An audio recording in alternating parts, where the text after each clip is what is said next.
चेहऱ्यावर ग्लो आणण्यासाठी किंवा चेहऱ्यावरील टॅनिंग दूर करण्यासाठी बऱ्याच वेळा आपण महागडे असे फेशियल्स करतो.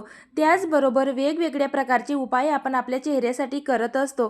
परंतु भरपूर वेळा त्याचे आपल्या चेहऱ्यावर फायदे न दिसता किंवा बेनिफिट्स न दिसता रिॲक्शन भरपूर वेळा आपल्याला बघायला मिळतात. त्यासाठी आज आपण घरच्या घरी अतिशय सुंदर अशी रेमेडी तयार करणार आहोत. त्यासाठी व्हिडिओ स्टेप बाय स्टेप नक्की फॉलो करा. तर चेहऱ्यावरील टॅनिंग दूर करण्यासाठी ही रेमेडी अतिशय 100% इफेक्टिव्ह आहे आणि त्याचबरोबर कुठल्याही प्रकारचे साईड इफेक्ट किंवा रिॲक्शन या फेस पॅकमुळे आपल्या चेहऱ्यावर होत नाही. त्यासाठी step by step he remedy नक्की फॉलो करा.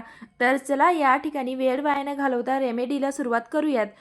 तर या ठिकाणी आपल्याला फर्स्ट इन्ग्रेडियंट जे लागणार आहे ते म्हणजे कॉफी पावडर. तर कॉफी पावडर तुम्ही या ठिकाणी 2 रुपयाचं जे मार्केटमध्ये सॅशे अवेलेबल असतं ते देखील तुम्ही या ठिकाणी यूज करू शकतात.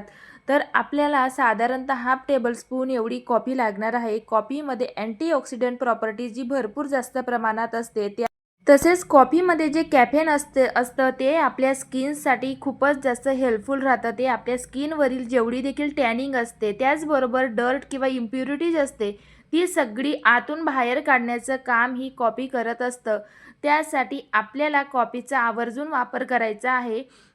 तर या ठिकाणी दुसरा जो घटक आपल्याला लागणार आहे तो म्हणजे बेसन पीठ. बेसन पीठ आपल्या चेहऱ्याला नॅचरल क्लिन्झिंग करण्याचं काम करतं. त्याचबरोबर क्लिन्झिंग प्रॉपर्टीज ही भरपूर जास्त बेसनमध्ये असते, जे की आपल्या स्किनला नॅचरल फेअरनेस येण्यासाठी खूपच जास्त हेल्पफुल राहतं. आता नेक्स्ट इन्ग्रेडियंट आपल्याला घ्यायचं आहे ते म्हणजे कस्तुरी हळद. लक्षात ठेवा या ठिकाणी आपल्याला आंबे हळद म्हणजे कस्तुरी हळदीचाच वापर आजच्या रेमेडीसाठी करायचा आहे. जर का तुमच्याकडे कस्तुरी हळद नसेल तर तुम्ही किचनमधली हळद जर का घेणार असणार तर ती फक्त 1 पिंच एवढी घ्या, कारण बऱ्याच वेळा त्याचे रिॲक्शन आपल्या स्किनवर होत असतात. जर का तुम्हाला कस्तुरी हळद घ्यायची असेल तर मी प्रोडक्ट तुम्हाला व्हिडिओला टॅग करून देते, तर तुम्ही डिस्क्रिप्शनमध्ये देखील टॅग करून देते, तर तुम्ही त्या ठिकाणी ऑनलाईन देखील ही ऑर्डर करू शकतात. अतिशय स्वस्तात ही कस्तुरी हळद आपल्याला ऑर्गॅनिक अशी त्या ठिकाणी मिळून जाईल. तर चला या ठिकाणी साधारणतः पाव चमचा म्हणजे 2 ते 3 पिंच एवढी आपल्याला कस्तुरी हळद घ्यायची आहे. तर कस्तुरी हळद ही प्रत्येक कॉस्मेटिकमध्ये यूज केली जाते, त्यामुळे आपल्याला कस्तुरी हळदीचाच या ठिकाणी यूज करायचा आहे. तर आता नेक्स्ट इन्ग्रेडियंट आपल्याला लागणार आहे ते म्हणजे दही. तर या ठिकाणी आपल्याला थंड दह्याचा वापर करायचा आहे आणि शक्यतो जर का घट्ट दही असेल तर अतिउत्तम. यामुळे आपल्या चेहऱ्यावरची जेवढी देखील टॅनिंग असेल किंवा सुरकुत्या असतील किंवा काळे डाग धब्बे दूर होण्यासाठी खूप जास्त मदत होत असते. तर छान असा आता हा हा फेस पॅक आपल्याला मिक्स करून घ्यायचा आहे आणि कन्सिस्टन्सी या ठिकाणी आपल्याला जास्त घट्टही ठेवायची नाही आहे आणि जास्त पातळी ठेवायचं नाही आहे. तर सगळे जे इन्ग्रेडियंट आहेत आपण यामध्ये घातलेले ते सगळे ॲक्टिवेट होतात तोपर्यंत आपल्याला हा फेस पॅक छान असा मिक्स करून घ्यायचा आहे, जेणेकरून सगळे इन्ग्रेडियंट ह्याच्या व्यवस्थित असे मिक्स होतील आणि कॉफी पावडर देखील व्यवस्थित असं याच्यामध्ये मिक्स व्हायला मदत होईल. तर बघू शकताय तुम्ही छान असं या ठिकाणी फेस पॅक आता मिक्स झालेला आहे आणि कन्सिस्टन्सी किंवा स्ट्रेक्चर आपल्याला या ठिकाणी अशा स्वरूपातच ठेवायचं आहे. तर दह्यामध्ये लॅक्टिक ॲसिडचं प्रमाण भरपूर जास्त असतं, जे की आपल्या स्किनला नॅचरल ग्लो येण्यासाठी किंवा जेवढी देखील ऑइल आपल्या चेहऱ्यावर असतं, एक्सेस ऑइल असतं, ते सगळे बाहेर काढण्यासाठी दही हे खूपच जास्त हेल्पफुल राहतं. त्यासाठी आपल्याला या ठिकाणी शक्यतो आंबट दह्याचा वापर करायचा आहे. तर चला आता या ठिकाणी फेस पॅक तर तयार झालेलाच आहे. तर आता हा चेहऱ्यावर अप्लाय कसा करायचा ते नक्की बघा. तर आपण कुठलीही होम रेमेडी ज्यावेळेस चेहऱ्यावर अप्लाय करतो त्यावेळेस चेहरा होम रेमेडी अप्लाय करायच्या आधी स्वच्छ धुवून घेणं खूप जास्त गरजेचं आहे. कुठल्याही प्रकारचं कॉस्मेटिक आपल्या चेहऱ्यावर नको असायला. तर आता या ठिकाणी फेस पॅक आपल्याला लोअर टू अप्पर डायरेक्शनमध्ये चेहऱ्यावर अप्लाय करायचा आहे किंवा तुम्ही सर्क्युलर मोशनमध्ये देखील चेहऱ्यावर हा फेस पॅक अप्लाय करू शकतात. कुठलीही होम रेमेडी आपण चेहऱ्यावर अप्लाय करतो त्यावेळेस ती कशा पद्धतीने आपण चेहऱ्यावर अप्लाय करतोय त्यावर देखील त्याचा रिझल्ट हा खूपच जास्त डिपेंड असतो.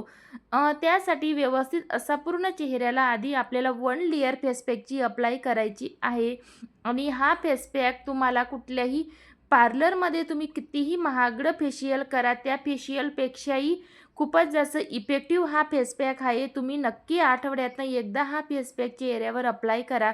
तुमच्या चेहऱ्यावर तुम्हाला मॅजिकल असा ग्लो बघायला मिळेल. तर आता चेहऱ्याला फेस पॅकची 1 लेयर अप्लाय झाल्यानंतर सर्क्युलर मोशनमध्ये किंवा फिंगरच्या साहाय्याने आपल्याला पूर्ण चेहऱ्याला हलक्या हाताने मसाज करायची आहे. आणि तुमच्या चेहऱ्यावर ज्या ठिकाणी टॅनिंग जास्त असेल किंवा गालांच्या वरच्या भागाला भरपूर जणांना टॅनिंग खूप जास्त असते, त्या ठिकाणी आपल्याला व्यवस्थित अशी मसाज करायची आहे किंवा कपाळाला देखील छान अशी मसाज करायची आहे. ज्या भागावर आपल्याला उन्हामुळे त्रास झालेला असतो किंवा भरपूर जण बाहेर उन्हामध्ये जातात, त्यांना टॅनिंगचा खूप जास्त प्रॉब्लेम असतो. त्यामुळे व्यवस्थित अशी चेहऱ्याला आपल्याला मसाज करायची आहे. गालाच्या भागावर किंवा कपाळावर ऊन हे जास्त प्रमाणात येतं, त्यामुळे त्या ठिकाणी टॅनिंगचं प्रमाण किंवा काळे डाग धब्बे हे जास्त व्हायला सुरुवात होत असते. त्यासाठी आपल्याला व्यवस्थित असं पूर्ण चेहऱ्याला मसाज करायची आहे. यामुळे काय होईल की पूर्ण टॅनिंग आपल्या चेहऱ्यावरची रिमूव्ह व्हायला मदत होईल आणि आपला जो नॅचरल स्किन टोन असतो तो बाहेर यायला मदत होत असते. तर या ठिकाणी सर्क्युलर मोशनमध्ये हलक्या हाताने जेंटली आपल्याला 3 ते 4 मिनिटासाठी तरी मसाज द्यायची आहे, जेणेकरून पूर्ण चेहऱ्यावर ब्लड सर्क्युलेशन देखील खूप चांगल्या प्रकारे होतं आणि आपल्या चेहऱ्यावर नॅचरल असा ग्लो यायला खूप मदत होत असते.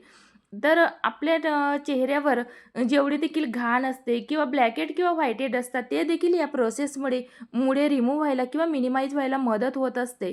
तर या ठिकाणी चला, चेहऱ्यावर मसाज झाल्यानंतर आपल्याला सेकंड लेयर फेस पॅकची चेहऱ्यावर अप्लाय करायला कधीही विसरायचं नाही आहे. तर सर्क्युलर मोशनमध्ये किंवा लोअर टू अप्पर डायरेक्शनमध्ये ठीक अशी लेयर आपल्याला चेहऱ्यावर अप्लाय करायची आहे. जाडसर असा थर चेहऱ्यावर फेस पॅकचा अप्लाय करा. तर या प्रोसेसमुळे काय होईल की तुमच्या चेहऱ्यावर ग्लो देखील खूप सुंदर येईल. त्याचबरोबर चेहऱ्यावर जर का पिगमेंटेशन असेल किंवा वांगाचे डाग असतील, ते देखील खूप जास्त कमी व्हायला मदत होत असते. त्याचबरोबर कुठलीही होम रेमेडी ज्यावेळेस आपण चेहऱ्यावर अप्लाय करतो, तिचे कुठल्याही प्रकारचे साईड इफेक्ट होत नाही किंवा जर का तुम्हाला या फेस पॅकमधली कुठलं इन्ग्रेडियंट किंवा कुठला घटक तुम्हाला सूट होत नसेल, तर तुम्ही तो स्किप देखील करू शकतात. दह्याच्या ऐवजी तुम्ही दुधाचा देखील वापर करू शकतात. तर चला, या ठिकाणी चेहऱ्यावर फेस पॅक अप्लाय झाल्यानंतर 15 मिनिटासाठी तसाच राहू द्या आणि चेहरा थंड पाण्याने वॉश करून घ्या. तर या ठिकाणी रिझल्ट तुम्ही बघू शकतात. तर खूप सुंदर असा ग्लो चेहऱ्यावर आलेला आहे आणि पूर्ण चेहरा आपला तुकतुकीत होत असतो. त्याचबरोबर चेहऱ्यावरची सगळी घाण निघून जाते. नक्की तुम्ही आठवड्यातनं एकदा हा फेस पॅक चेहऱ्यावर अप्लाय करा. तुमच्या चेहऱ्यावर तुम्हाला खूप जास्त सुंदर असा बेनिफिट्स किंवा सुंदर असा ग्लो बघायला मिळेल. तर चला, आता चेहऱ्यावरचा हा ग्लो लॉक करण्यासाठी आपल्याला चेहऱ्याला मॉइश्चरायझर लावायचं विसरायचं नाही आहे. कुठलीही होम रेमेडी किंवा फेस पॅक आपण चेहऱ्यावर अप्लाय करतो, त्यानंतर चेहऱ्यावर मॉइश्चरायझर नक्की लावा, कारण त्यामुळे आपल्या चेहऱ्यावरचे पोर्स देखील मिनिमाइज व्हायला मदत होत असते आणि चेहऱ्यावर ग्लो देखील खूप सुंदर येतो. त्याचबरोबर डीपली हायड्रेशन आपल्या चेहऱ्याला मिळत असतं. तर कधीही मॉइश्चरायझर चेहऱ्यावर अप्लाय केल्यानंतर चेहऱ्याला 1 ते 2 मिनिटासाठी छान अशी मसाज द्या. यामुळे तुमच्या चेहऱ्याला ग्लो तर सुंदर येईलच, त्याचबरोबर ब्लड सर्क्युलेशन चांगल्या प्रकारे होतं. त्यामुळे चेहऱ्यावरील सुरकुत्या या खूपच जास्त कमी व्हायला मदत होत असते. तर वाढत्या वयातसुद्धा तुमच्या चेहऱ्यात खूपच जास्त यंग दिसायला मदत होते. तर या ठिकाणी बघू शकताय तुम्ही ग्लो किती सुंदर आहे. तर नक्कीच अशी ही रेमेडी तुम्ही घरच्या घरी ट्राय करून बघा. तर आजची ही रेमेडी तुम्हाला कशी वाटली किंवा आजचा हा चेहऱ्यावरचा ग्लो कसा वाटला, मला नक्की कमेंट करून सांगा. आणि हो, व्हिडिओ जर का आवडला असेल तर किंवा आजची ही रेमेडी आवडली असेल तर नक्की व्हिडिओला लाईक करायला विसरू नका आणि चॅनलवर नवीन असणार तर चॅनलला सबस्क्राईब देखील नक्की करा. आणि हाईपचं फीचर जर का तुमच्यापर्यंत पोहोचलं असेल तर हाईप पॉईंट देखील नक्की द्या. आणि माझा व्हिडिओ तुम्ही कुठून बघताय हे देखील मला नक्की कमेंटमध्ये सांगा. चला तर मग नेक्स्ट रेमेडीसोबत भेटूया. बाय.